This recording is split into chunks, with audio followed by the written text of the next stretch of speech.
a negociação começou a se concretizar, a gente percebeu que a gente ia pisar na terra mesmo. Eu fiz uma visita a essa casa, ela estava vazia, e eu comecei a observar os detalhes.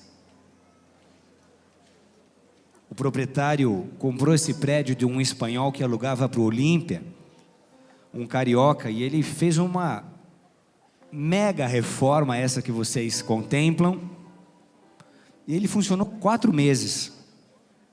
Foi lacrado, funcionou mais 2, foi lacrado, e deixou essa casa de presente para a gente. Ele disse com essas palavras: Deus fez eu reformar a casa para deixar para vocês.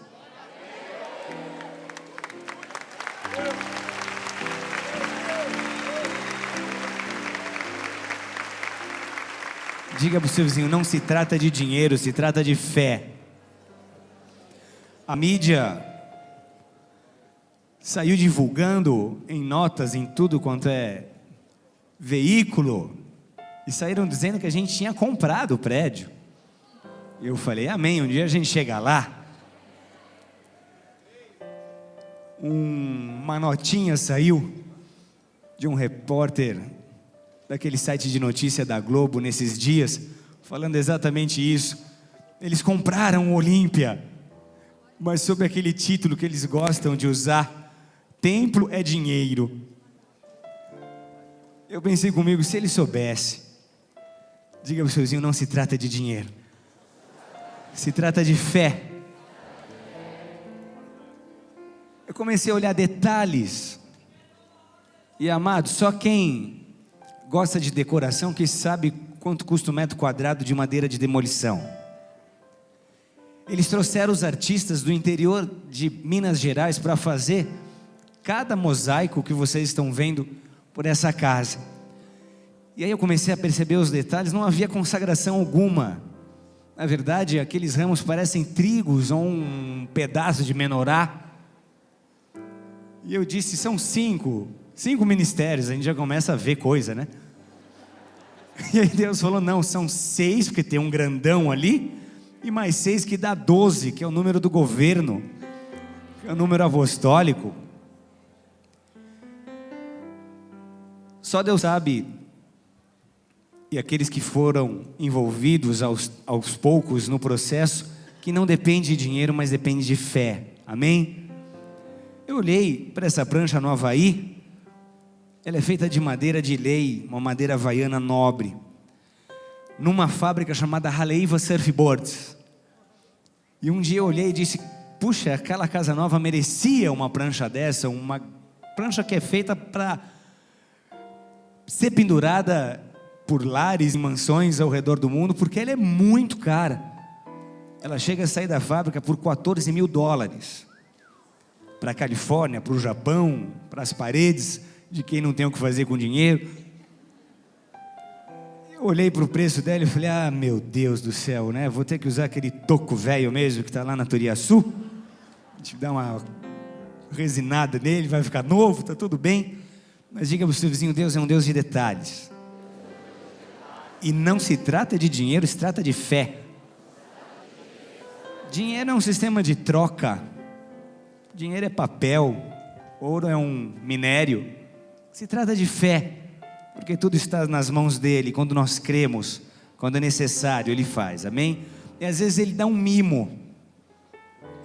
A Pri chegou aqui e falou, como Deus te ama, é o tipo de decoração que você sonharia. E se eu pudesse desenhar, nossa igreja não ia ficar tão bonita.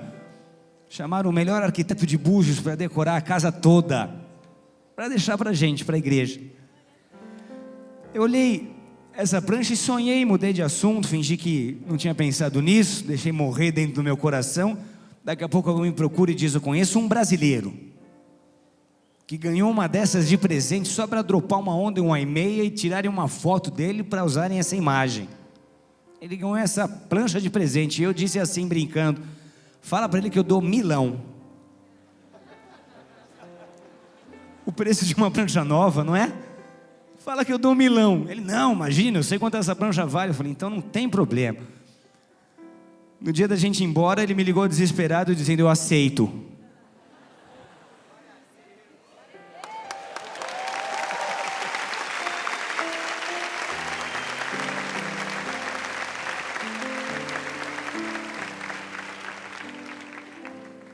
Eu cheguei a imaginar a cena, todos nós no céu, e eu tendo o privilégio de conhecer o rei Salomão,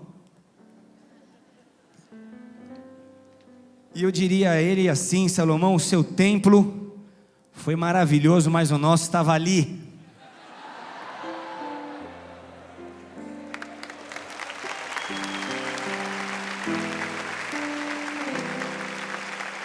E aí eu fui estudar sobre o templo de Salomão, e eu acho que, pelo que está registrado, ele diria: Rina, não se empolga, o meu era revestido de ouro. Sabe, com esses tijolos velhos, essas madeiras que ninguém quer mais. Ele diria: o seu nunca vai tipificar o que o meu tipificou. Eu acho que ele ainda diria: no meu a glória descia e ninguém podia ficar de pé, e no seu? Abra sua Bíblia comigo, em 1 Reis, capítulo 8, e deixe ela aberta por aí. Nós vamos passear por esse texto hoje.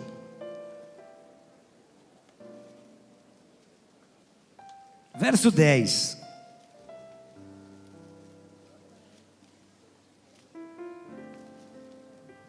Estou vendo o apóstolo Maurício ali, um beijo no coração, seja bem-vindo. Verso 10. Tendo os sacerdotes saído do santuário, uma nuvem encheu a casa do Senhor de tal sorte, que os sacerdotes não puderam permanecer ali para ministrar, por causa da nuvem, porque a glória do Senhor enchera a casa de Deus. Depois de toda a construção, na dedicação do templo, a glória se manifestou com tal intensidade que os sacerdotes não puderam parar de pé. Tão denso se tornou aquela atmosfera, tão denso aquele ambiente, a glória de Deus se manifestou. E amados, eu descobri que o templo de Salomão tem muito a nos revelar, pois ele representa mais do que a necessidade ou o desejo humano de se construir algo para Deus, mas ele fala da resposta de Deus ao anseio humano de com ele habitar. Ele é um modelo divino, uma estrutura celestial de simbologias espirituais riquíssimas. Ele veio com um propósito de tipificar e inspirar o relacionamento entre Deus e os homens. Isso porque o seu desenho, a sua planta, não foi obra de criatividade humana, mas foi a revelação de um padrão, um modelo arquitetônico dado por Deus. Na verdade, houve 5 experiências como essa registradas na Bíblia. Houve 5 grandes estruturas dadas por Deus aos homens. A primeira delas está lá em Gênesis, foi a arca de Noé.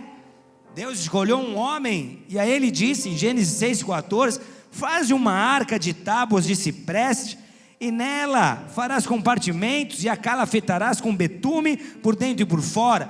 Deste modo a farás 300 côvados de comprimento, 50 de largura, 30 de altura. A porta da arca colocarás lateralmente. Farás pavimento na arca, um embaixo, um segundo e um terceiro. Então Deus dava uma visão, mas uma visão detalhada, acompanhada de um projeto. Lá na frente, em Moisés, num monte, em jejum e oração, Deus concede a revelação de um espaço onde ele manifestaria a sua glória. Deus dá o desenho do tabernáculo, e Êxodo 25:40 diz: vê, pois, Moisés, que tudo se faça segundo o modelo que te foi mostrado no monte. Não poderia haver uma interferência humana, uma ideia humana a ser utilizada ou aplicada. Tinha que ser a estrutura de forma específica, como Deus ordenar. Lá na frente, todos conhecem a história, ou a grande maioria. O povo pisou a terra prometida. Deus levantou juízes, Deus levantou reis. Um deles foi o rei Davi, o segundo rei, o primeiro foi Saul. E uma das primeiras coisas que Davi fez foi resgatar esse espírito de adoração, foi trazer o povo de volta ao entendimento dos mandamentos, foi trazer o povo de volta à sua essência. E uma das suas atitudes foi trazer a arca, que estava no tabernáculo no tempo de Moisés, de novo, para habitar entre o povo, pois ela representava a presença de Deus.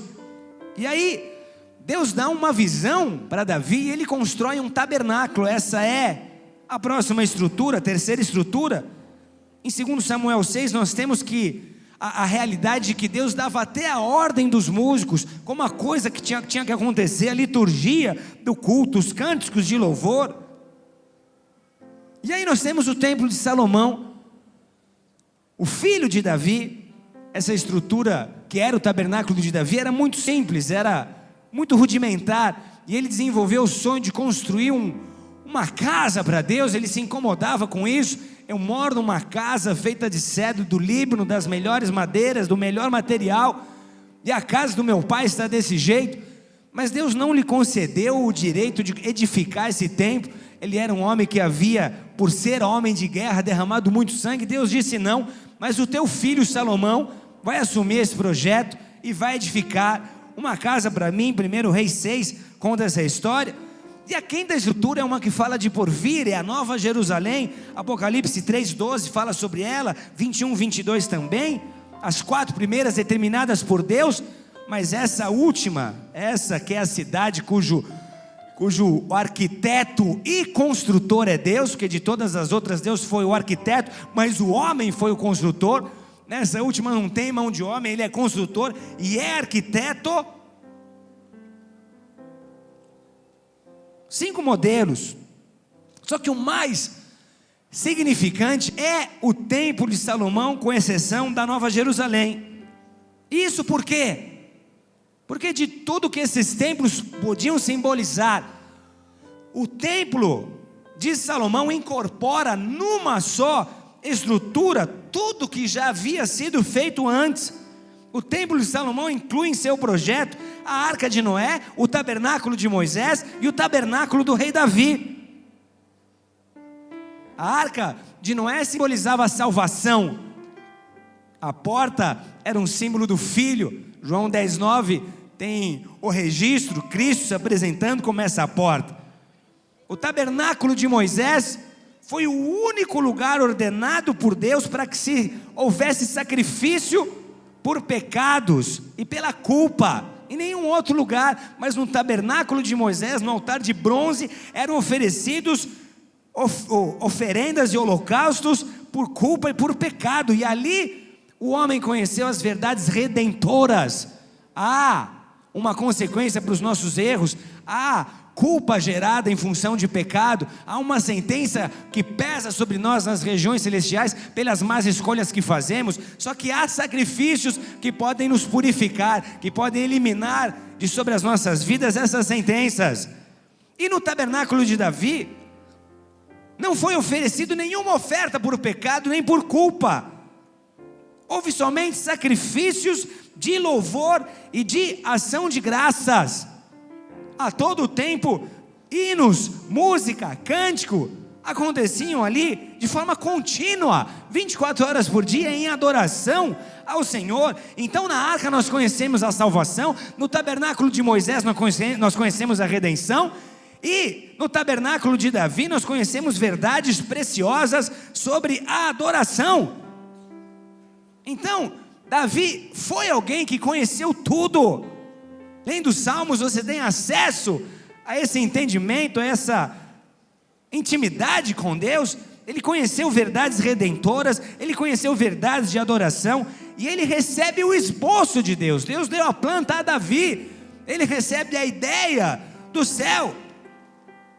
Ele consegue conceber uma fusão entre a redenção, entre a salvação e entre a adoração. Agora, em Salomão, quando esse templo é executado, nós encontramos verdades sobre salvação, redenção, adoração e governo. Na plenitude desse projeto nós encontramos cada uma dessas verdades. Para entender essa história melhor, nós temos que voltar um pouco no tempo. Mesmo sabendo que Salomão iria recebeu o louvor dessa construção. Davi não poupou esforços. Esse templo foi construído com muita dedicação, com muito planejamento. Davi providenciou em abundância todo o material que ali seria utilizado. A Bíblia diz que os despojos de guerra desse rei foram todos dedicados ao templo, àquela construção. A Bíblia conta que Davi reuniu todos os estrangeiros que habitavam em Israel, que ele designou cada um deles para funções naquela obra. Ele envolveu príncipes, ele envolveu levitas, ele envolveu o povo, ele abraçou aquela ideia, ele vendeu aquela missão, de maneira que a obra contou com mais de 180 mil trabalhadores. Quem aqui trabalhou com construção ou trabalha com construção? Levanta a mão para mim. 180 mil trabalhadores. Lidar com meia dúzia de pedreiros já é um desafio. 180 mil trabalhadores entre israelitas e estrangeiros. Se você já morou fora, você sabe que quem põe a mão na massa e quem se envolve com um trabalho pesado é o estrangeiro, não é o da terra. Então os estrangeiros ficaram, que eram 70 mil, ficavam com a parte de conduzir as cargas. 80 mil, aliás, eram 150 mil estrangeiros. 80 mil trabalhavam talhando pedras na montanha, e outros cortavam madeiras, e 3.600 chefiavam. E os israelitas, que eram em 30 mil, se revezavam na responsabilidade de importação de madeira do Líbano, porque toda a madeira foi importada de lá. Isso tem a ver com os Tuma aqui e com o Capês, né? Comunidade libanesa nessa nação, amada, abençoada. Vocês têm a ver com o Templo de Salomão, viu? E entre esses, alguns eram lenhadores, outros eram escavadores, cortadores de pedras, pedreiros, carpinteiros, peritos em toda a obra. Todos os tipos de trabalhadores, dos mais habilidosos, em harmonia, por um propósito só, dispostos a consagrar a Deus os seus talentos e os seus dons, para que o seu reino fosse edificado. Diga em voz alta: todos unidos num só propósito: edificar a casa de Deus. Amém? Variedade de dons, não é isso que acontece aqui? Vocês têm ideia do número de pessoas envolvidas nesse projeto, para que nós pudéssemos estar sentados agora em nossas cadeiras, tranquilos, ouvindo uma pregação, cultuando a Deus? Inúmeros trabalhadores, a maior variedade de talentos e dons, todos operando em harmonia para a glória dele, para a edificação do seu reino e de sua obra. A estrutura do templo foi muito interessante. Suas medidas eram em côvados, mas em metros. Nós temos um salão de 27 por 9, com 13 metros e meio de altura, sendo que o santíssimo lugar, o santo dos santos, era um cubo perfeito, 9 por 9 por 9 de altura. Ele, assim como no tabernáculo, tinha um espaço chamado de átrio, qualquer um chegava para adorar. Tinha um lugar chamado santo lugar, os sacerdotes chegavam para adorar. E tinha o santíssimo lugar, o santo dos santos, onde só um sumo sacerdote, uma vez por ano, entrava para consagrar a Deus. O mobiliário e o seu posicionamento é quase que uma cópia daquela dada a Moisés. Na verdade, o templo de Salomão foi uma urbanização do tabernáculo nômade. Agora o tabernáculo teria um endereço fixo. Esse templo, e isso tem um pouco a ver conosco aqui, porque ele demorou 7 anos para ser construído. E do dia que nós pisamos na Turiaçu, fevereiro de 2003, até o fechamento desse contrato, fevereiro de 2010, deu exato 7 anos. 7, o número da perfeição, um ciclo divino. Só que esse templo era revestido de madeira, o piso era de cipreste, outro tipo de madeira, não o cedro, e era coberto de ouro. Toda a casa coberta de ouro, diz 1 Reis 6:22, inteiramente. E também o altar que estava diante do Senhor, diante do Santo dos Santos. Houve muitas ofertas, houve muito material, 1 Crônicas 29, de 1 a 9, fala sobre as doações que foram feitas. O exemplo começou no próprio rei Davi. Ele mesmo doou dos seus tesouros pessoais. Nos nossos números, 105 toneladas de ouro, mais 245 toneladas de prata. Das dádivas do tesouro, 3.500 toneladas de ouro, mais 35.000 toneladas de prata. E houve ofertas de líderes, toneladas e toneladas de ouro, de prata, de bronze, de ferro, para fazer ferramenta, para fazer prego. E até Salomão lá na frente participou também com seu sacrifício, com a sua oferta. Ele doou 40.000 tonéis de trigo e de cevada, 20.000 de cada, e 40.000 tonéis de vinho e de azeite, 20.000 de cada, na troca por madeira do Líbano. Tudo de forma voluntária. Mais uma vez a manifestação do padrão do céu. Sabe o que Davi dizia? Tudo vem de ti e nós apenas te demos o que vem de tuas mãos. 1 Crônicas 29, 14.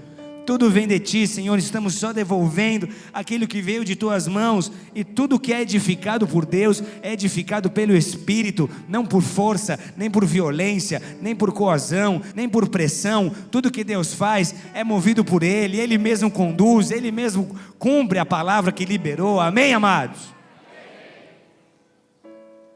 Deus provoca nas pessoas um desejo de participar, de se alegrar em participar, em dar, em abençoar, em edificar.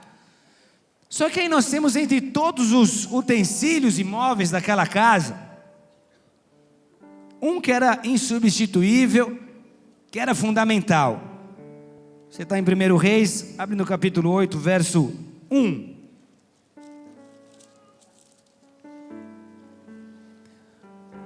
Quando o templo estava pronto, houve uma preocupação que já não era mais material. Que tipo de matéria-prima será usada em determinado ambiente? Que cor vamos pintar essa ou aquela parede? Já ninguém se preocupava com trena, mas a preocupação começou a ser espiritual. Para que essa seja uma casa de oração, a glória de Deus tem que estar nesse lugar. Diz o texto: congregou Salomão os anciãos de Israel, todos os cabeças das tribos, os príncipes das famílias dos israelitas. E enquanto eu leio esse texto, é como se eu estivesse lendo, e eles congregaram todos os pastores e supervisores de todas as regiões. Eles congregaram os príncipes, eles uniram as pessoas que tinham a ver com aquele momento, diante de si em Jerusalém, para fazerem subir a arca da aliança do Senhor da cidade de Davi, que é Sião, para o templo. Todos os homens de Israel se congregaram junto ao rei Salomão na ocasião da festa, no mês de Etanim, que é o 7º. Vieram todos os anciãos de Israel e os sacerdotes tomaram a arca do Senhor e a levaram para cima com a tenda da congregação e também os utensílios sagrados que nela havia. Os sacerdotes e levitas é que os fizeram subir. O rei Salomão e toda a congregação de Israel que se reunira a ele, estavam todos diante da arca sacrificando ovelhas e bois que de tão numerosos não se podiam contar. Puseram os sacerdotes a arca da aliança do Senhor no seu lugar, no santuário mais interior do templo, no santo dos santos, debaixo das asas dos querubins, pois os querubins estendiam as asas sobre o lugar da arca, e do alto cobriam a arca e os varais. Os varais sobressaíam tanto, que suas pontas eram vistas do santo lugar, defronte do santo dos santos, porém de fora não se viam. Ali estão até o dia de hoje. Nada havia na arca, senão as 2 tábuas de pedra que Moisés ali pusera junto a Horebe, quando o Senhor fez aliança com os filhos de Israel, ao saírem da terra do Egito. Tendo os sacerdotes saído do santuário, uma nuvem encheu a casa do Senhor, de sorte que os sacerdotes não puderam permanecer ali para ministrar por causa da nuvem, porque a glória do Senhor enchera a casa do Senhor. Aleluia.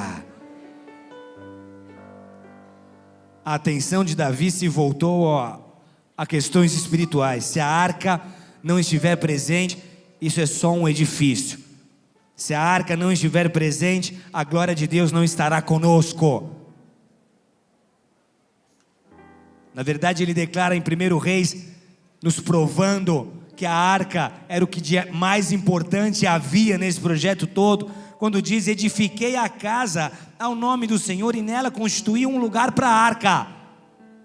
De tudo que se foi feito, de todo esforço, de toda a doação, de todo o trabalho feito, o que ficou para esse homem foi tudo em função da arca, todas as atenções para a arca. Essa casa é um lugar onde a arca vai habitar. O ponto central do nome de Deus naquele projeto, tanto no tabernáculo quanto no templo, era a arca da aliança. Queridos, essa foi uma peça da mobília escolhida por Deus, onde Ele escolheu habitar, onde Ele escolheu se manifestar. Toda a estrutura do templo girava em torno dela, ela dava vida ao templo. Sem a arca, nada do que foi seria. Eu estive aqui ontem, e é incrível como estruturas podem parecer mortas. Essa casa ficou fechada há 2 anos, e a gente visitava no decorrer da adaptação da casa por um tempo, e a impressão de que ela estava adormecida mesmo. Mas ontem nós chegamos, nós instalamos o som, eu vim ver como ficou, e pela primeira vez eu vi o som ligado, e a impressão era de que um gigante estava despertando. Um lugar fechado há 2 anos, uma coisa morta, uma estrutura morta, estava começando a despertar, está despertando. Começou ontem e hoje está tendo em sua história um marco.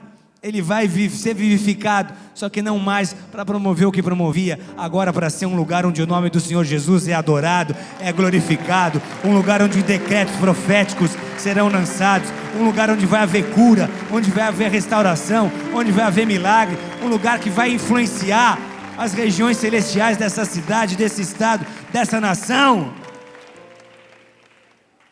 O templo sem a arca não era nada. A arca dava significado a toda a estrutura e a toda aquela mobília. A arca era o templo, o trono. A arca era o lugar onde a glória de Deus se manifestava, a presença de Deus na terra. Salmo 91:1 diz: reina o Senhor, tremam os povos, Ele está entronizado acima dos querubins. Nós temos hoje o entendimento de que há querubins ao redor do trono de Deus, mas para aqueles israelitas, a glória se manifestava sobre os querubins que estavam desenhados naquela arca. Na verdade, um móvel feito de madeira de acácia. A nossa primeira viagem em Israel, um guia me disse: aquela é uma árvore de acácia. Eu fiz questão de descer do carro, pegar um pedaço daquela madeira para guardar no meu escritório. É uma madeira dura, retorcida, difícil de ser trabalhada. Isso fala da humanidade imperfeita. A arca foi feita de madeira de acácia, mas foi revestida de ouro, que é um símbolo daquilo que é incorruptível, representa o próprio Deus. Só que nessa arca nós vemos essa união de Deus e o homem, porque isso acontece em Cristo Jesus. Sobre essa peça de madeira revestida de ouro havia um propiciatório, 2 querubins, e isso na mesma peça, forjadas numa única peça de ouro. Os 2 querubins de frente, um virado para o outro, e ali a nuvem de glória se manifestava, de dia como nuvem, de noite como fogo, e ali a voz de Deus era ouvida, e ali o povo recebia a revelação do céu, e ali o povo tinha a direção de Deus. Então sabe o que representa a arca para nós? Pergunta para o seu vizinho: sabe o que representa a arca hoje? A arca representa o eu sou em meio à sua igreja. Quando Moisés recebeu a missão de confrontar o faraó, ele se apavorou e disse: mas como é que eu vou falar com um homem que me perseguiu, com um povo que eu traí e fugi, estou há 40 anos longe do Egito, como é que eu vou confrontar o faraó, o cara que era o meu irmão ali? O que eu vou dizer? Nem falar direito eu sei. E Deus respondeu: diga ao faraó que o eu sou te enviou. Essa é a definição de Deus de si mesmo. Eu sou quem sou. eu sou quem sou. E se nós quisermos o eu sou em nosso meio, nós precisamos de uma arca nessa noite. Diga em voz alta: nós precisamos de uma arca nessa noite.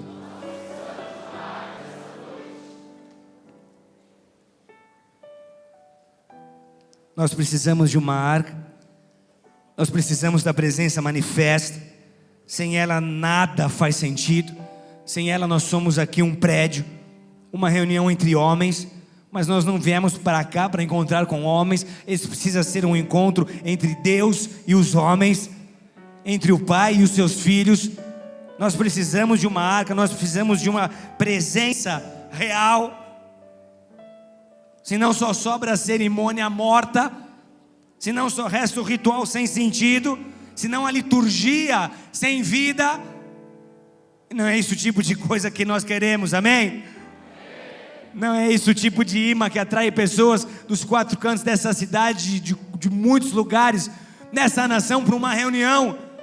Se aqui estamos é porque cremos que a glória de Deus há de se manifestar, onde o seu nome está sendo cultuado, onde o seu nome está sendo adorado, onde o seu nome está sendo invocado. Eu venho porque eu quero ser impactado por essa glória, eu venho porque eu quero ser transformado por essa glória, eu venho porque tem que ter pão na casa do pão, amém?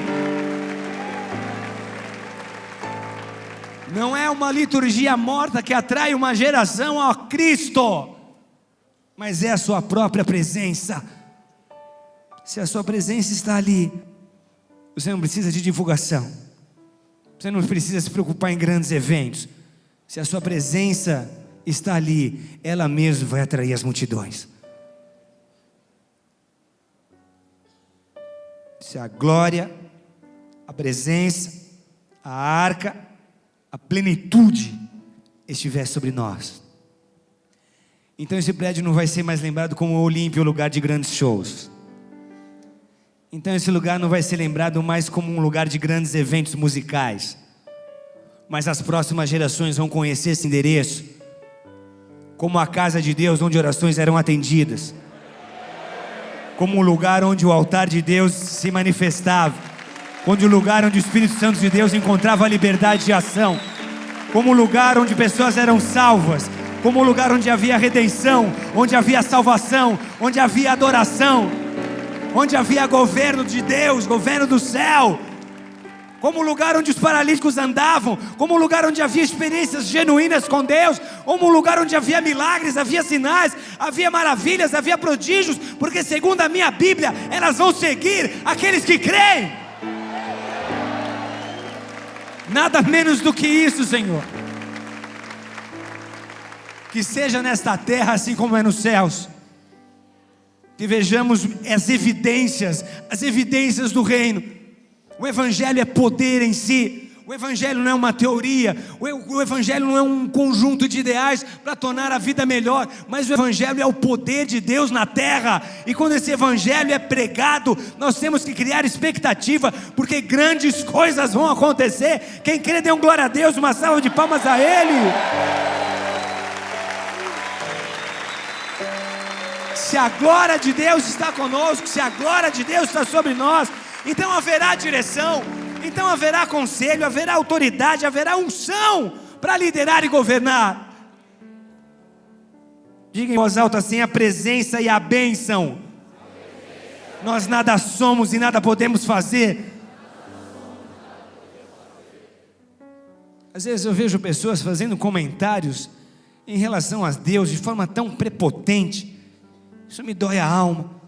Falam de Deus como se falassem de um objeto qualquer, sem o mínimo temor, sem o mínimo respeito. De onde surge tanta soberba? O que é a vida? Nós viemos do pó e para o pó vamos voltar. Quem nós somos sem Deus? A Ele nós devemos o ar que respiramos, a saúde que temos, os movimentos de nosso corpo, a inteligência que recebemos, as oportunidades que Ele nos preparou, as portas que Ele nos abre. Diga para o seu vizinho com um dedão assim perto do nariz dele. Diga assim: sem a presença de Deus, nós nada somos e nada podemos fazer. Aplauda Jesus Cristo, porque Ele merece.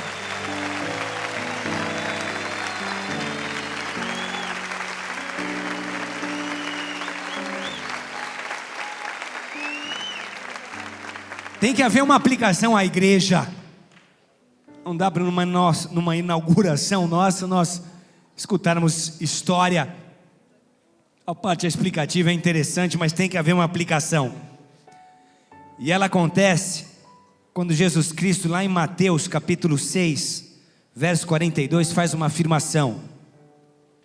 E ele diz assim: eis que aqui está alguém que é maior que Salomão. Diante dos homens que quase idolatravam Salomão, para eles este era como um patriarca, um herói. Ele diz: eis que aqui está quem é maior que Salomão. E aí algo se rompe. Ele não está dizendo que Salomão não era importante. Salomão foi grande, foi o mais sábio. 1 Reis 4:29 diz: deu Deus a Salomão sabedoria, grandíssimo entendimento e larga inteligência. Ele foi o mais rico. 1 Reis 4:20-28 fala sobre a prosperidade do reino de Salomão. Ele edificou um templo que valia milhões. Seu valor nas moedas de hoje não pode ser mensurado. Mas Jesus está dizendo: eis aqui está um que é maior do que Salomão. Como se dissesse, sem desprezar a obra de Salomão. Mas ele edificou um templo que valia milhões, sim, porém perecível, efêmero, passageiro e terreno. É Jesus dizendo: o que Salomão fez foi sombra, só representou aquilo que eu estou fazendo. Salomão inaugurou um templo, Jesus inaugurou a igreja. Ele disse, Mateus 16:18, ao apóstolo Pedro: tu és Pedro, e sobre esta pedra edificarei a minha igreja, e as portas do inferno não prevalecerão contra ela. Ele edificou a igreja. O jogo de palavras faz muita gente achar que Pedro fundou a igreja, mas Jesus estava dizendo: tu és pedra, mas sobre esta pedra eu edificarei a minha igreja. O próprio apóstolo Pedro disse lá na frente, em 2 Pedro 2,6: eis que ponho em Sião uma pedra angular, eleita e preciosa, e quem nela crer não será de modo nenhum envergonhado. O próprio Pedro diz: a pedra angular, a pedra fundamental foi Jesus Cristo. Ele fundou a sua igreja. O templo foi milionário, mas qual o valor da igreja? Qual o valor da igreja? Se pode calcular? Qual o valor da história que Deus está escrevendo na sua vida? Qual o valor dos testemunhos que nós temos aqui hoje? Qual o valor de nós vermos um casamento em ruínas sendo alcançado e transformado? Qual o valor de nós vermos um jovem com tanto potencial já na garganta do inferno sendo alcançado por ele e por ele regenerado? Qual o valor da tua história? Qual o valor da igreja? O que vale a igreja? Se eu te oferecesse agora $1 milhão, você negaria a sua fé? Você negaria a Cristo Jesus? 10 milhões? 100 milhões? 1 bilhão? Você vai ficar milionário, você não precisa trabalhar nunca mais, só precisa negar Jesus, cuspir na Bíblia e pisar nela. Alguém aqui faz isso? Qual é o valor da igreja? Sabe qual é o valor da igreja? Ela foi comprada. Eu fui comprado, você foi comprado. Mas esse preço pago ninguém pode pagar, porque esse preço foi o sangue do Cordeiro derramado na cruz do Calvário há 2000 anos atrás por mim e por ti.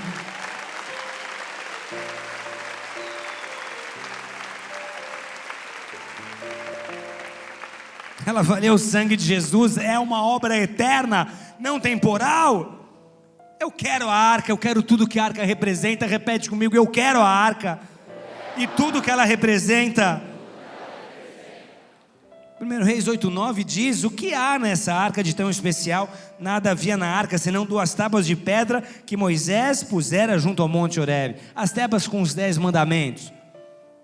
Nesse tempo, mas sabe a versão original, inicial, lá em Moisés, o que continha?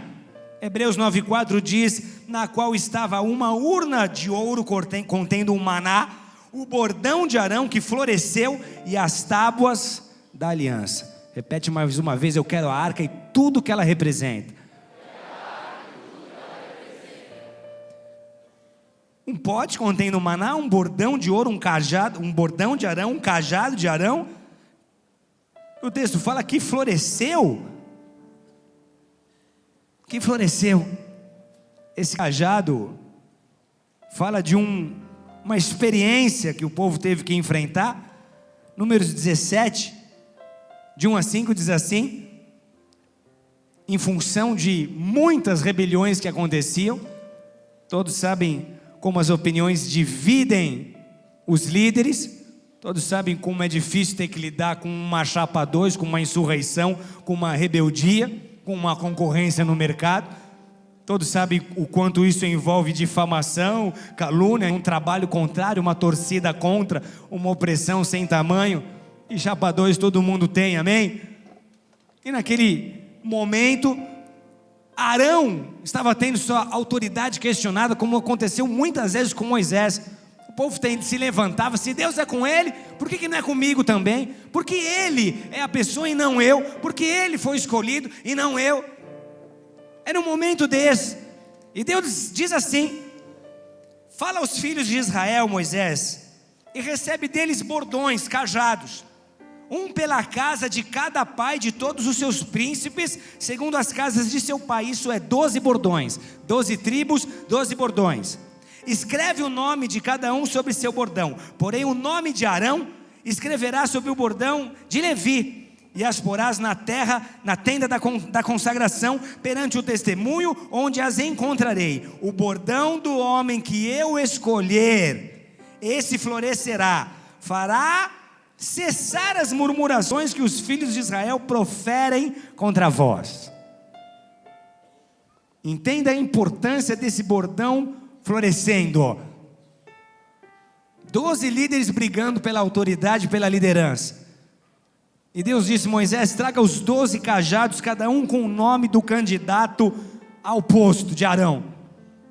Coloque-os ali na tenda.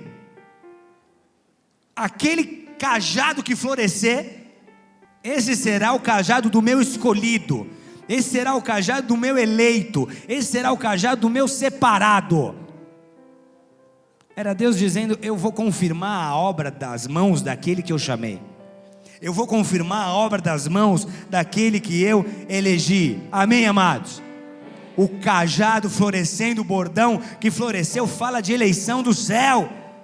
É o ser eleito por Deus, é o ter a boa mão de Deus confirmando cada passo dado. Todo mundo vai ao mesmo lugar e não resolve, mas porque Deus é contigo, e Ele tem algo com a tua vida, porque você foi eleito com Ele, você é a pessoa que vai e conta com a graça, com o favor divino, com a unção que vem do céu, com a sabedoria que os outros não possuem, porque não tem acesso ao Deus que te chamou e te escolheu. Ele está fazendo diferença entre aquele que Ele chamou e todos os outros. Cessou toda a insurreição. Opa, floresceu. Deus é com Ele mesmo. Deus é com Ele mesmo. O negócio é a gente aceitar, porque Deus é com esse homem. O bordão dele floresceu. Isso fala de autoridade, de poder sobrenatural para governar, para liderar. Esse cajado funcionava às vezes como um cetro, para dar direção, um pulso firme, para trazer liderança. E mais, uma autoridade que não era humana, mas era profética. Profética. A diferença estava nesse sacerdote fazer aquilo que escutava de Deus. Era uma direção de Deus na tomada das decisões. Então diga para o seu vizinho: é mais que salvação, é redenção e adoração, é autoridade para governar.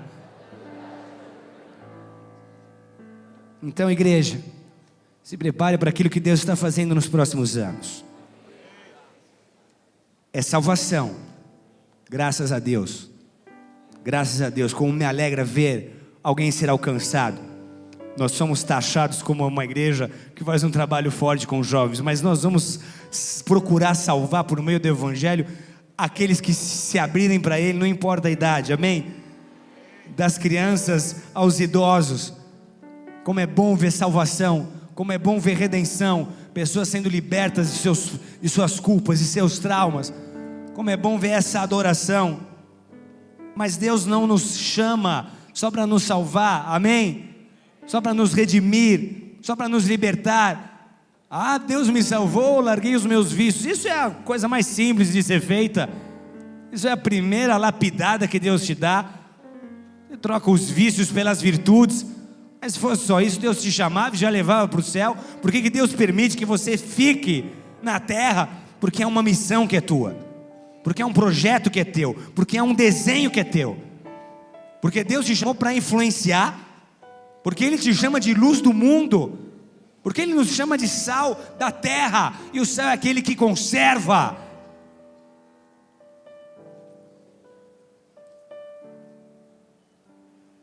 É mais que salvação, é mais que o resgate da alma, é mais que a recuperação do vício, é mais que assistência social. Há um plano de Deus, há uma direção de Deus para São Paulo, há uma direção de Deus para o nosso estado, há uma direção de Deus para a nossa nação. Deus não está preocupado só em limpar e purificar a alma, Deus não está só preocupado em encher o céu, mas Deus quer, antes de ver o céu cheio, usar os seus filhos como instrumentos dele, para que o mundo possa conhecer a sua glória, para que o mundo possa conhecer a sua luz, para que o mundo possa conhecer a sua sabedoria. Aplauda o Senhor, pois Ele é bom.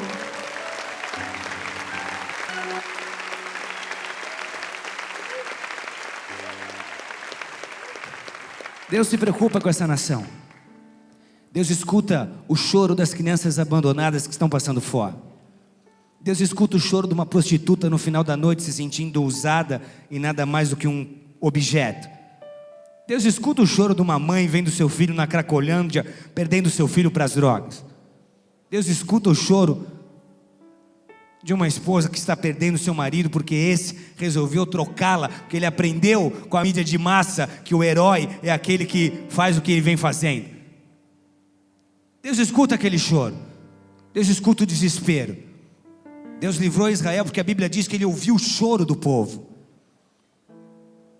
Deus se preocupa com o Brasil, Deus se preocupa com a nossa cidade, Deus se preocupa com os nossos problemas sociais. Agora Deus não só se preocupa, mas Deus tem soluções. Diga para o seu vizinho: Deus tem soluções. Deus tem soluções para os nossos problemas sociais. Deus tem solução para a nossa educação. Deus tem solução para a fome. Deus tem uma direção para a economia. Deus tem solução para o desemprego. Deus tem solução para a violência. É mais do que libertar a gente do pecado. Mas Deus tem o seu caminho, Deus tem o seu plano. Quer a prova? Ela está na oração que Salomão fez. 1 Reis 8, 28 e 29. Atenta, pois, para a oração de teu servo e para a sua súplica, ó Senhor meu Deus, para ouvirdes o clamor e a oração que faz hoje o teu servo diante de ti, para que os teus olhos estejam abertos noite e dia sobre esta casa, sobre este lugar do qual disseste: o meu nome estará ali, para ouvirdes a oração que o teu servo fizer nesse lugar. E aí sabe o que ele pede? Não vou ler o texto inteiro, é comprido. Mas no verso 31 ele diz: Senhor, quando alguém pecar e vier orar e vier te buscar, escuta essa oração e perdoa essa pessoa. Redenção, salvação. Se alguém se desviar e houver uma consequência para isso, e essa pessoa estiver sendo oprimida, capítulo 8, verso 33, escuta a oração dessa pessoa, escuta essa súplica, é o que ele pede. Mas também ele diz: Senhor, quando falta chuva. Só quem já trabalhou com lavoura, com algum negócio envolvendo agricultura, entende o que é a falta da chuva. Isso não faz parte da nossa cultura, mas fazia da cultura daquele povo e de muita gente hoje ainda. A falta da chuva significava uma fase de depressão financeira, de falta, de necessidade. E ele está dizendo, quando a economia apertar, quando nós entrarmos em crise, Senhor, escuta a oração que nós vamos fazer nesse lugar, para que possa chover sobre nós. Quando houver fome, quando houver peste, ele ora no verso 37, quando as doenças chegarem, quando houver fome, escuta a oração feita nesse lugar. No verso 41 ele ora até para os imigrantes. Quando algum estrangeiro chegar e não tiver oportunidade, não tiver o que fazer, que as portas do teu templo estejam abertas, para eles encontrarem uma direção. Até com a imigração Deus se preocupa. Com a guerra, no verso 44, quando houver guerra, Senhor, sê conosco. Ele pede pelos cativos. Ouve toda oração e súplica.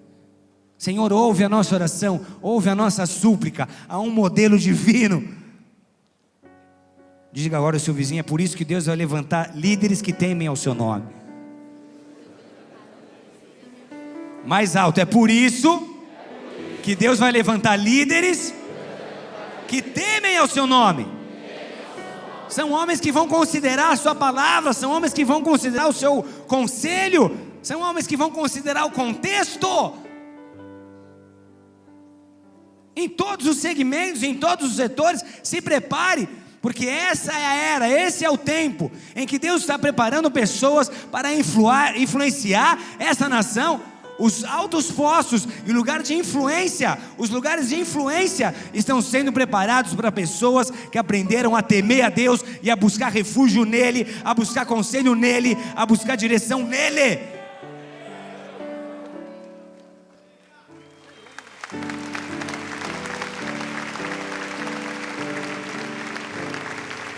Homens que aprenderam a dobrar o seu joelho, para conhecer a opinião do céu. Nosso governador citou o texto, feliz a nação? Feliz a nação? Feliz a nação? Quem que eu quero na liderança da minha cidade, do meu estado, do meu país? Um homem que sabe que feliz vai ser a nação que tiver Deus como Senhor, como Salvador? Ou alguém que desconsidera completamente a tua fé? Deus vai levantar pessoas que amam a Ele de todo o coração. Feliz a nação cujo Deus é o Senhor. Repete, feliz a nação cujo Deus é o Senhor. Mais uma vez, feliz a nação cujo Deus é o Senhor. Sabe qual vai ser o nosso papel? Sustentar em oração. Sustentar em oração. Quem são os homens que se preocupam com a palavra de Deus?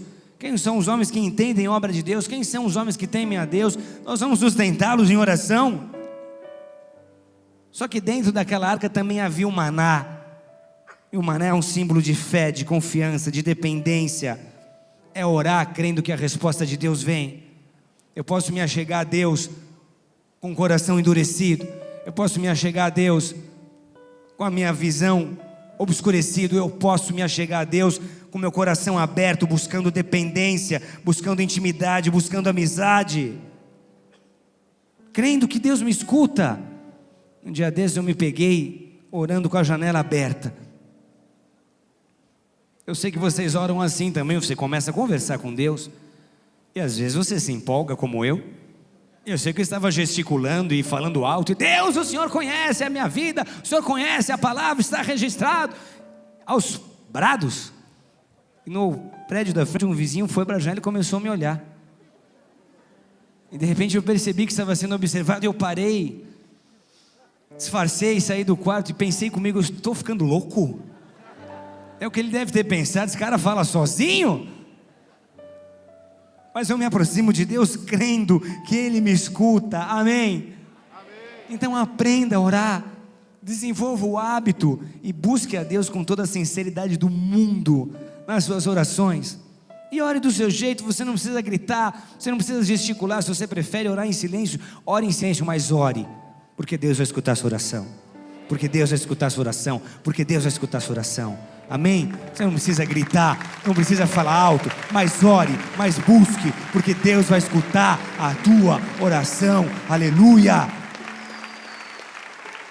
Não precisa gritar. O bêbado passou na porta da igreja, escutou uma barulheira, perguntou: o que está acontecendo aí? O obreiro se propôs a responder e disse: Jesus está operando. O bêbado disse: então ele esqueceu a anestesia. Não precisa gritar. Há momentos que nós explodimos. Eu amo gritar, botar para fora o que está aqui dentro, mas não precisa necessariamente ser assim. Só ore, vira para o seu vizinho e diga: só ore, e Deus vai responder a sua oração. E as tábuas da lei, para finalizar, amados, as tábuas da lei estavam lá, e sabe por quê? Porque a bênção de Deus, a presença de Deus está condicionada à obediência. De tudo que você estava fazendo, no meio da obra, Deus interrompe Salomão, 1 Reis 6, 11 e 13, para dizer assim: quanto a esta casa que tu edificas, Salomão, se andares nos meus estatutos e executares os meus juízos e guardares os meus mandamentos, então eu cumprirei para contigo minha palavra e habitarei no meio dos filhos de Israel e não desampararei o meu povo. Eu vou habitar, eu estarei entre vós, minha arca estará aí. Mas Salomão, escute: enquanto você guardar meus mandamentos, executar meus juízos e andar nos meus estatutos. Sabe o que diferenciava o povo de Israel e o que tornava povo de Deus? A sua legislação, a sua constituinte, aquilo que eles receberam do céu, a sua lei. E essa lei, essa palavra, serviu para formalizar a maioria das constituintes dos países do mundo. Sabe o que está vendo nesses dias? As pessoas estão começando a desprezar esses ensinos. Os nossos legistas estão começando a desprezar esses conceitos. Propostas de lei têm sido aprovadas com total desprezo àquilo que a Bíblia Sagrada diz. Agora, se o legislativo rasgar a Bíblia, o que vai ficar? Diz para o seu vizinho: se o legislativo rasgar a Bíblia, vai sobrar o quê? Sabe o que sobra? Um caos irreversível. Nós vamos ver as nossas crianças cada vez piores, com maior acesso a tudo que é podre. Nós vamos ver um crescimento da violência, um crescimento do uso de drogas, um crescimento de destruição. Esse é o tempo, essa é a hora. E aí esse homem faz uma oração. Ele dedica aquela casa a Deus. 1 Reis 8. Para terminar, verso 54.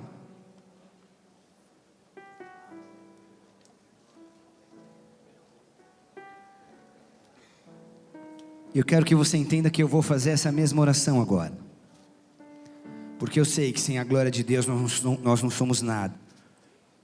Eu sei que se a glória de Deus não estiver entre nós, nós estaremos entre tijolos. Nós precisamos dessa arca e de tudo que ela representa. 1 Reis 8, 54 a 61. Tendo Salomão acabado de fazer ao Senhor toda essa oração e súplica, estando de joelhos e com as mãos estendidas para os céus, se levantou diante do altar do Senhor, pôs-se em pé e abençoou a toda a congregação de Israel em alta voz, dizendo, e é o que eu passo a fazer agora: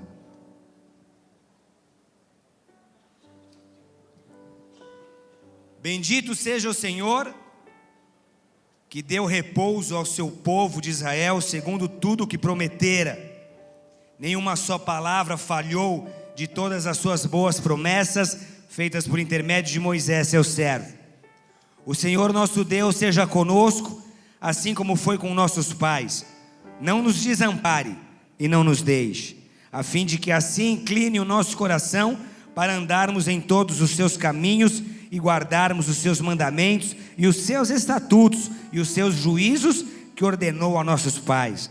que essas minhas palavras, com que supliquei perante o Senhor, estejam presentes diante do Senhor nosso Deus, de dia e de noite, para que faça Ele justiça ao seu servo e ao seu povo de Israel, segundo cada dia o exigir, para que todos os povos da terra saibam que o Senhor é Deus e que não há nenhum outro. Seja perfeito o vosso coração para com o Senhor nosso Deus, para andardes nos seus estatutos e guardardes os seus mandamentos, como hoje o fazeis. Curve sua cabeça e feche seus olhos.